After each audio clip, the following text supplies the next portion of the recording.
Welcome to the Explainer. Okay, let's dive into this. Today, we're not just talking about phones, we're unpacking the birth of a massive global digital economy.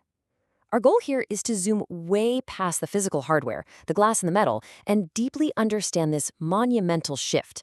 We went from carrying simple communication devices to navigating this sprawling, interconnected digital world every single day.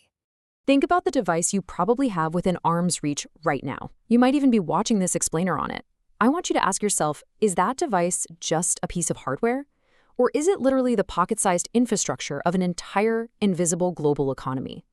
It's so easy to take for granted the incredible tech we carry around, but the reality of what actually powers it is absolutely fascinating. And that is exactly what we're tackling today. So, here's our roadmap for today. We'll start with the 2007 hardware revolution, explore the vital Android alternative, map out the booming App Store economy, and finally, unpack the global shift to mobile-first computing. Part 1. The 2007 hardware revolution. The year 2007 marks a definitive line in the sand for modern technology. The true genius of the iPhone's introduction wasn't simply, ditching the physical keyboard. It was turning the screen into an infinitely mutable interface. By making the screen itself the primary input device, the hardware became this completely blank canvas for future software. It totally captured the world's imagination because it reimagined how we physically interact with a machine. Now, what's really interesting about this is the fundamental question it forces us to ask. But was a beautiful piece of glass enough? As well-designed as that initial slate was, hardware on its own is, essentially static. To become a true technological revolution, to genuinely alter society, a device needs a living, breathing ecosystem to give it infinite utility. That initial hardware breakthrough was really just the spark. What's staggering is the sheer compression of time that followed. Within just 12 months of the iPhone's launch, both the Android operating system and the App Store went live. In a single year, the foundational building blocks of a completely new, interconnected digital economy were laid down. It permanently set the chessboard for the next 2 decades of tech. Part 2. Developing the Android alternative. For a technological shift to become truly global, it absolutely needs to be democratized. And Android provided that democratizing layer of the mobile ecosystem. By commoditizing the underlying software, it enabled multiple hardware manufacturers all around the world to scale up rapidly. It completely dropped the barrier to entry. This fierce competition drove down consumer prices and essentially paved the way to put a smartphone into the hands of billions of people globally, rather than just a select premium market. Part 3. The App Store economy. And this brilliantly illustrates exactly how a flywheel effect works. Think of this new economy as a continuous, self-feeding loop. The new mobile operating systems naturally attracted eager third-party developers.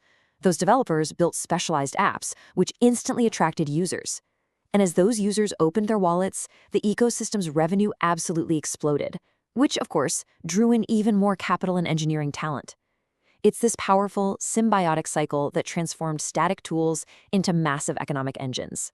This ecosystem single-handedly decimated the market for single-use devices. Practically overnight, standalone GPS units, point-and-shoot cameras, and MP3 players were rendered completely obsolete, turned into mere lines of code downloaded over a cellular network. We moved abruptly from static communication tools to infinitely expandable platforms. Literally, depending on the software you downloaded that day, the phone redefined its own purpose on a minute-by-minute basis. Part 4. Shifting to mobile first. So, the crucial point is understanding that mobile first wasn't just some passing design trend.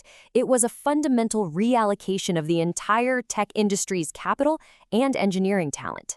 Because smartphones became incredibly capable and ubiquitous, the whole industry had to completely flip its priorities. Companies realized the smartphone was where the vast majority of human attention lived, so they pivoted away from traditional desktop-centric priorities to build for the mobile ecosystem first. Let's move on and see how this builds a stark contrast between two very distinct eras of human behavior. In the desktop era, you went to the computer. You were fundamentally tethered, and internet access was location-based. But in the mobile-first era, the computer goes with you. It is always on, heavily app-driven, and utterly ubiquitous. This drastically altered how we process information and interact with our physical environments in real time. Ultimately, when you combine that initial hardware breakthrough with an open operating system and a booming developer flywheel, You get a permanent digital overlay draped directly across our physical reality. It completely flipped human computing behavior upside down and totally redefined global software development. The grocery store, the subway, the park, the internet was seamlessly and permanently integrated into our everyday spaces. Which leads us to this final thought. The true revolution of 2007 wasn't just the shiny new phone in your pocket. It was the invisible, sprawling ecosystem it created all around you. So the next time you wake up and instinctively tap an app icon, ask yourself, are you just interacting with a glowing screen, or are you actively participating in a massive, continuous global economic engine that entirely redefined the 21st century? Thank you so much for joining me for this explainer. Keep asking questions and keep exploring the incredible ecosystems around you.